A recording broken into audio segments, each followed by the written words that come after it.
Hello and welcome to the Manly James Show. The show really isn't a show, just a blatant ripoff of Philip DeFranco. Just kidding. What we're going to talk about today is a back-to-school buying guide for laptops and whatnot, because, when you're going to college, you're going to need a laptop, more than likely. And just before we get started, I'd like to point out I'm not paid off by any computer manufacturing company. However, as always, I am paid off by Big Oil, Big Insurance, and the Baby Seal Club. Rule number 1, do not buy one from Walmart. Walmart gets the cheap and really junky bottom-end laptops that no one really wants and you shouldn't want ever.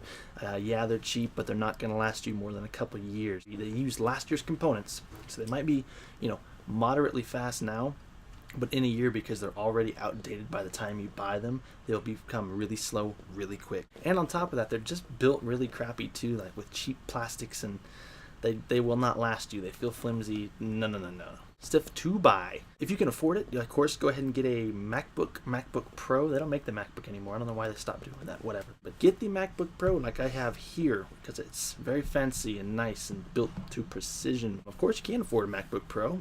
If your budget is somewhere more around about $800, this is a general rule of thumb. Always spend at least $600 on a laptop, or else you will regret the purchase. Go ahead and browse the HP web store. They do have really sweet laptops, like some of the Pavilion DM, DV, and do they have a DZ series? I forgot. Go ahead and get one of those. Get the Pavilion. Do not get the G series. The G series is the Walmart series. Just avoid it. It's bad. Brands to avoid. What do I hate? Well, I work at a computer store, so ones that I see coming the most for really stupid shit, broken, dead hard drive, stuff like that, is Toshiba's number one shittiest brand I've seen. Second shittiest is probably eMachines, Gateway. They're all owned by the same company, Acer. Acer actually makes a pretty decent laptop, even though they do own Gateway and eMachines, and they use basically the same parts in a lot of them. They do have a pretty good budget laptop. I've been quite impressed with those. They seem to last quite a while. Probably the Gateways are the shittiest out of there. Brands to go for, of course, like we mentioned before, get a MacBook, it's nice, it's Apple and all shiny and aluminum and shit, and it's great. HP, again, go for the Pavilion series, not the G series. Some people swear by Dells. I do not like Dells at all, other than their Optiplex workstations. Those are pretty nice, but the Dell laptops are just junk in general, especially the consumer ones. They're just really plasticky and made with shoddy components that fail relatively quickly, and people wonder why that new laptop failed. Well, and again, some people like them. I really personally don't. Another good brand, not very known brand, it's called Asus, ASUS. They're good. They're built pretty solid. They are plastic, but they're built very nicely. We've ordered a few for people at the office. High quality components, and they're just full featured and really not a lot of bullshit, and they just sound, they're a good laptop. If you can't afford a brand new MacBook, go check out the clearance in the Apple store for either refurbished or the clearance MacBooks. A while back they had that MacBook Pro going for $849, I think, and that's a steal for what you got. Of course, it was the Core 2 model, not the new i5 model, but that still was a ridiculously good price. So everybody I knew, I told to get that. So I think 2 people actually did that I knew, and they're sweet. They're really awesome. How about this one? Mine is a refurb, and it is absolutely perfect. It's a great laptop. It is in excellent shape. There are no scratches, dings, no signs of previous use whatsoever, and it is, a few $100s cheaper than a brand new one. One big thing that I really wish more people would do: backups. Get an external hard drive, Mozy Pro, Carbonite, whatever the hell you need to do. Just have some form of a backup, especially with a laptop. They can get smashed, they can get thrown in the water, lost, stolen, any sort of things like that. Probably the best backup hard drive is probably the next thing you're going to ask, is Western Digital. I swear by Western Digital 100%, except for the green drives, but hippies ruin everything, so whatever.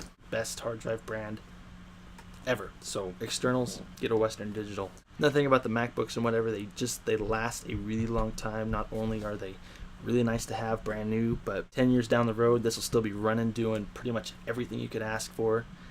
and doing it well while your PC counterpart is going to be, a shoe. Now, if you choose to go the Windows-based PC route, make sure that you get at least 4 gigs of RAM and 64-bit version of Windows 7. What's 64-bit, James? Well, it's really technical, and the difference between it and the standard operating system, a 32-bit operating system, is that it can handle larger chunks of memory, meaning you can run up to, God, what's the limit on 64-bit systems? It's like 160 terabytes of memory, whereas with a 32-bit operating system, you're limited to just under 4 gigs of RAM, which nowadays, that's bottom end. Hard drive size really depends on your preference. If you're going to be doing a lot of photos, a lot of video editing, something like that, get a bigger hard drive. Other than that, guys, just have at it. If you have any questions, my Facebook friends are free to, private message me and ask. Probably the biggest issue with laptops that people noob out on is the processor. Most cheap low-end laptops have,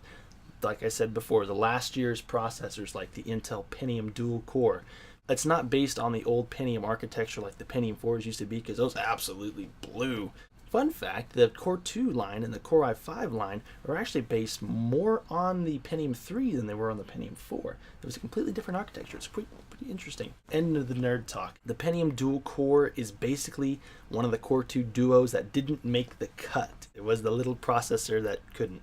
And if you're on the AMD side of things, stay away from the Sempron. It's the same kind of thing. They're really, really underpowered, slow, and they really bottleneck everything else. It doesn't matter how much RAM you have if your processor can't handle moving that RAM. It's all about balancing all your features about. Processors to go ahead and get, again, the Intel Core 2 Duos. It is becoming phased out as the Core i3s, i5s, and i7s are taking the mainstream, but it's still a pretty decent processor. On the AMD side, the Athlon 2s and the Phenom 2s are quite good. The clock speed doesn't as much matter as it used to back in the day. Things like front-side bus and L2, L3 cache, and all those other things that I'm not going to get into detail on. Pretty much any clock speed is going to do you for most people. And one other thing, I know a lot of you will be tempted, don't buy a netbook. A lot of people think, oh, they're small, I can put it in my purse and we can carry it around and pull it out of my little cute lap all the time and start typing on it. Yeah, no. While they don't use a lot of battery life, they are very cheap to manufacture.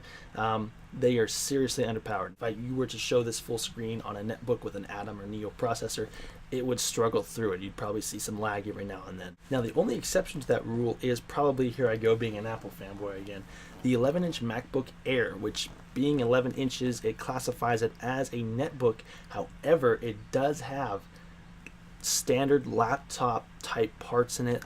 As far as processors go, for some miraculous, crazy Apple magic reason, they managed to get ridiculous battery life even out of that. It is stunning what the hell those wizards at Apple can do. But have a good one. And as you'll notice, I am wearing a shirt in this video, unlike one of the previous ones. However, joke's on you guys, I'm not wearing pants.